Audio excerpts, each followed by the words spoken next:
Okay, so speaking about the genericity of exploration methods, so OpenMOL has been developed in first in environmental sciences, then used for food processing.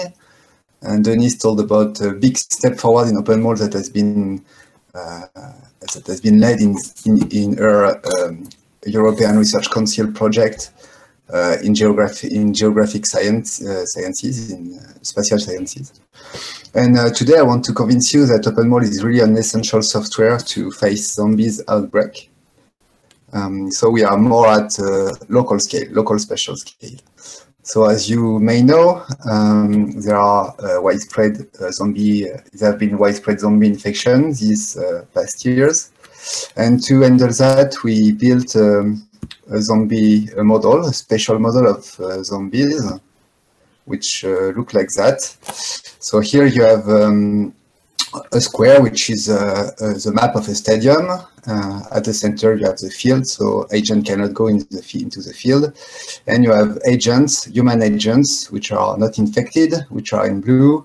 And you have infected agents, which are in red. And the blue patches, which are here and here, are the rescue. And the human can run to the rescue if they have the information, so that they exist, and if they know that there is a zombie attack undergoing. So they transmit information to each other, and they will. Okay, so I will start the model. So you see that zombies run after the human. They make them zombies, and human, as soon as they understand that there is a zombie attack going on, and they have the information to where the rescue is, they run to the rescue, and they are hopefully safe before being zombified. So that's a local spatial scale, and with a local agent dynamic. So in this model, which has been crafted to try to understand how zombie attack works at a local level, and how the space or other mechanism can mitigate them. Most of the things of the parameters that you can see here on the left side, there are many parameters, can be set quite accurately, given some past literature, or some lab experiment. But some of them, for some of them, we can get no clue about what are the exact value, and they are linked to the human communication. So you have 3 parameters in this model which cannot be set. So you have the inform ratio. So inform ratio is the number of people, number of agents at the beginning of the simulation, which is informed about what is the evacuation plan of the zone. The other parameter is the human inform ratio. It's the capacity of a human to inform another human of this evacuation plan while the attack is going on. So it's not that easy. And the last parameter is a parameter which is linked to the panic, and it's a probability of a human following another human which is already running. Just he doesn't know if anything is happening, but just in case he will follow and panic with each other, with the others. So we have many parameters. 3 are really unknown. So we have like a model which is not fully defined. To try to still use this model, we will use OpenMOL.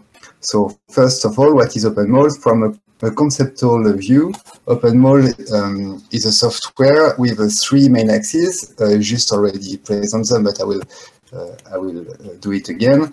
So the first part is that in OpenMOL, models are black boxes, meaning that you can develop your model in with whatever tech or software platform you require, and then after your model has been developed, you can import it in OpenMOL or embed it in OpenMOL. Once you've done that, you can use the many exploration methods, innovative exploration methods, which are available in OpenMOL, and you can just specify the exploration questions through those methods. And those methods has been designed such as you can distribute the important computational load of those methods on the remote access or distributed environment. So that's the three axes. The first one is embed your model, define your method, and the last one is transparently scale up to 1,000 or 10,000 of machine without needing any technical knowledge about that. So from a more technical view, OpenMOL is a software. So you have a web client that you can which look like that, in which you can write your scripts. Here I have I won't go into much detail, but you can see that here if you have an R task, I can make it bigger. Okay, so then you would embed an R model into this script. And the other part which is important is here where you define your method and you tell that it should run on a specific environment, and then you can run that. So you click run, and it will just run your computation and produce some results. Okay, just to give you an idea of how it works. And so OpenMOL is the server part here. So that's what we saw. We saw the client, which is talking to the server, and the big part of the workload can delegate it to a batch system, which will talk to 1,000 or 10,000 machines to execute the various model executions that are needed for the method to converge. Okay, so we already saw that. So the first thing we can do with our three parameters that if we have data, we can try to calibrate the model. So imagine that we have data for a given area. So the data would look like that. So we have on the upper part of this graph, you have many trajectories. So it's the number of people which are entering the rescue over time. So that's the thing we can have from the field. And then we want to try to see, to find some input parameters for the model to reproduce these things, to make sure that the model is able to reproduce realistic data. So we will try to fit actually the data produced by the model to the field data with some statistical test or some distances. To do that, it's quite classical now, but OpenMOL provide just especially crafted a distributed genetic algorithm. Genetic algorithm are evolutionary algorithm. So for which you can just it generates a solution at random, and then it will evaluate them and only keeping the best solution and throwing away the bad solution, keeping the best solution, and resampling around the good solution which have been found and looping until really good solution are found. And it's a metaphor of Darwinian evolution, and it's used in computer science to have generic optimization methods. So the code you would use in OpenMOL to do that is quite tiny, because those algorithms might be quite hairy to implement, but OpenMOL provides you this algorithm in a way which is especially fitted for stochastic model exploration. So you would write something like that in the OpenMOL code. You will say, okay, I need to evaluate this model. So you have evaluation here, which is equal to the model you want to evaluate. Once you have put your model into the platform, then you would say, here are my input parameters. I have 3 input parameters, and they vary given those boundaries.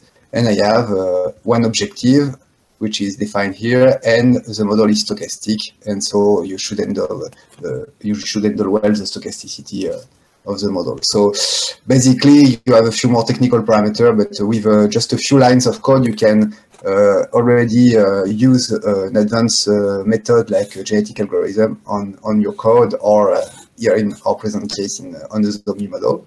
So we did that. With some data from the field, and we found that the model was able to reproduce the trajectory. So we are happy, and the model works, and that's all. But no, I just want to show you that it is really cool to calibrate the model, but those calibration methods are not the alpha and the omega of model exploration. You might want to know more about your model when you're doing modeling.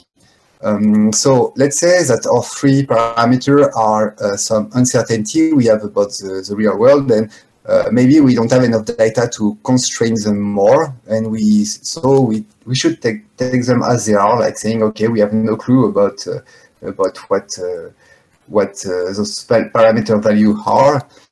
And so I will just try to seek for diversity, to check what are the possible scenarios that my model will produce for all possible values of those three parameters. So to do that in OpenMOL, we designed a method which is called PSE here, which is called Pattern Search Experiment.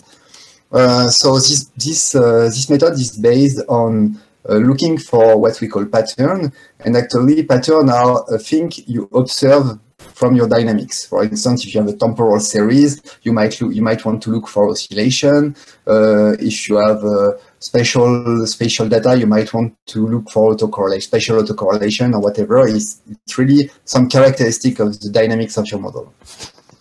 Here I took a really simple model where you have like your model just produces 2D polygons, and in 2D polygons you can say, okay, I have two metrics on my output data. The first one will be the area of the produced polygon and the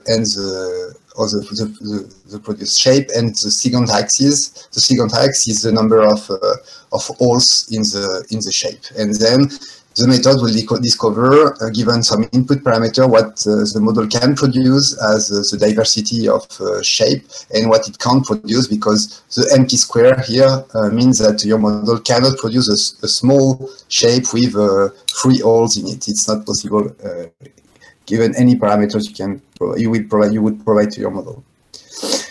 So you could imagine that it's possible to do such a thing by just sampling in your input space. So okay, you have 3 parameters. I will just sample and compute sample in the input space and look for what's the diversity of shape which is produced by my model. But actually, it's not, because given that generally your input space is has a few dimension, and you have the space is growing like exponentially, or the number of points you would have to put in this space to fill the space quite correctly would go exponentially. You cannot do it correctly. And also, what's in model with nonlinearities, like agent model, you have many times you have like huge zone of the model, like for the red cross here, which lead to shapes which are really close from each other, like it's a plateau with not much variety, but you have really tiny for the blue cross here, you have tiny fraction of the input space which produce a huge variety of the different dynamic the model would produce. And in this case, you want to have a method, an adaptative method, which will discover where those special portion of the input space are located, and then sample more actively in those volumes. So that's what the pattern search experiment method does, and we compared these methods with a method which would only sample in the input space like regularly, saying from I want my value is between 0 and 1, and I will just take 10 value inside these boundaries. And so the yellow curve here, the grid sampling, is this strategy where you sample in your input space and you're looking for and on the other axis you have the number of patterns which are discovered, and on the x-axis you have the number of evaluations of the model which has been led, meaning the computational power that you have spent. And so you see that sampling in a grid is really inefficient, but if you sample using PSE, which is the method we've developed, it's really actually efficient. Hopefully, it's normal because we've developed this model for this purpose, but it really fulfills this purpose. And for this model, it was like a given model. It's really efficient to use PSE. So how would you apply that to the zombie epidemic or the zombie attack problem? So, for instance, the zombie attack problem can be looked at as an infection problem, like epidemic problem. So you have an epidemic curve like that, and you could say that the two metrics you want to take are the time at which. So you have the dynamic here, which is the time in axis x, and the size, the number of people which are infected at a given step on the other X.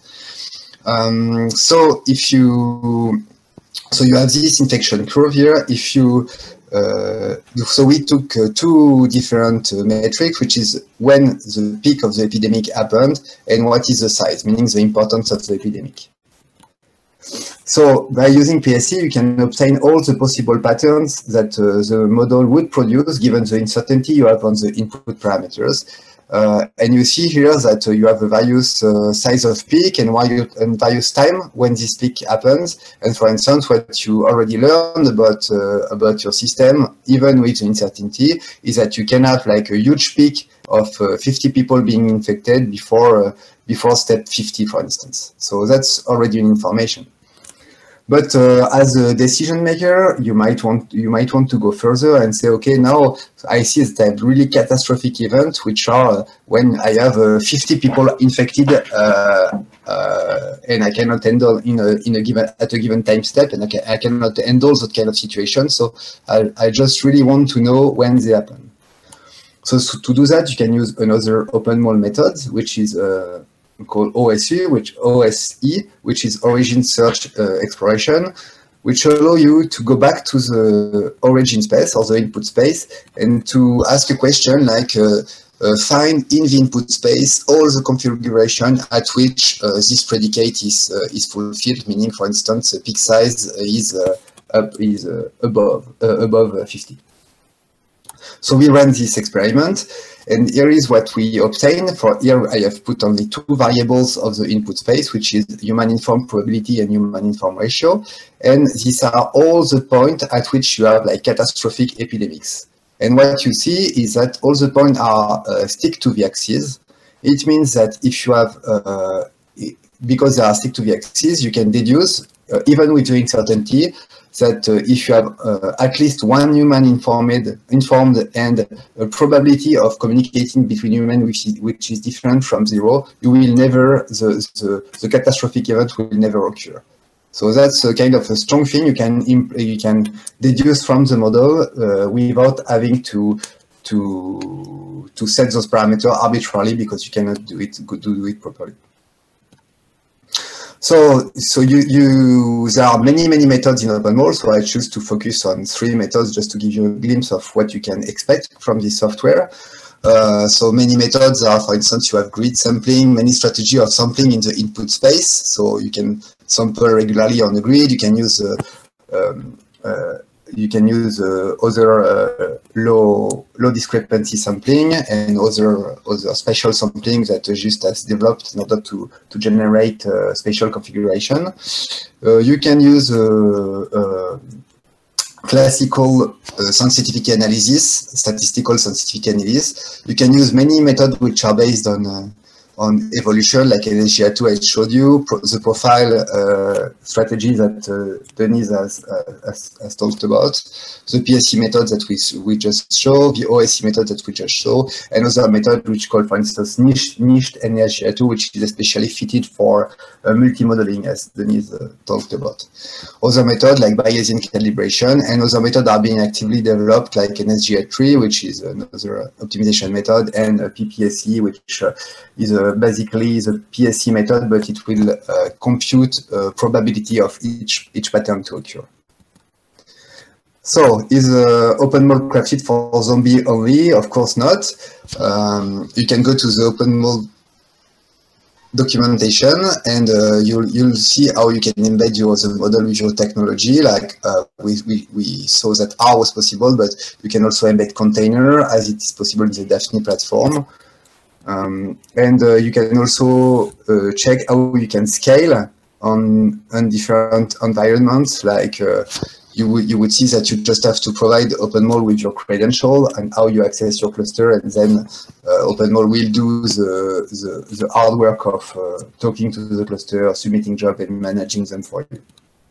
So if you're convinced that OpenMOL is good for to handle zombies attacks and much more, you can go to the site to check the documentation and to download the present version. You can join us on the OpenMOL chat, and you can join the community. And you have a few more links that are useful. And also, there is now a company which is selling OpenMOL services and model exploration services that you can join if you need to embed or to have like to delegate or to contract production part of some research project or other. So thanks a lot. I hope I didn't took too much time. Thank you, Roman. Any questions at all? Sorry, I'm seeing myself on your screen, so. So I refreshed because I really don't know. Arrêtez le partage. Okay, so I found. It should be better now. Oh, sorry. Much better, thank you. Sorry about that. So have we got any questions for Roman?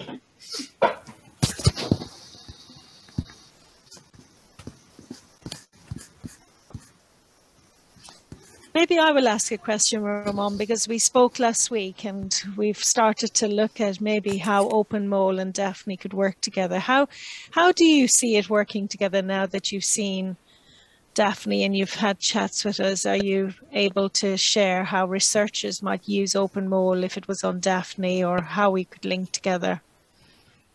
Yeah, for me, I found the graphical part and the data management part and the sharing capacities of Daphne are really advanced and really great. And I think that Daphne would really benefit from embedding those exploration methods, because for now you have to set your parameter for each run. And I think it would be good to find a way to embed OpenMOL in order to allow the user to define exploration strategy and to delegate that to OpenMOL and to find a way to hybrid the strength of Daphne and the strengths of OpenMOL as it is.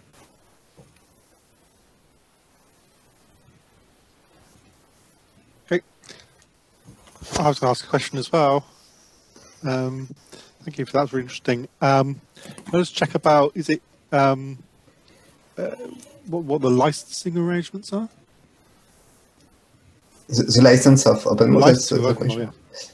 Yeah, the license of OpenMOL is Affero GPL version 3. Okay, so right. It's open source. Open source. Yeah, okay. Okay.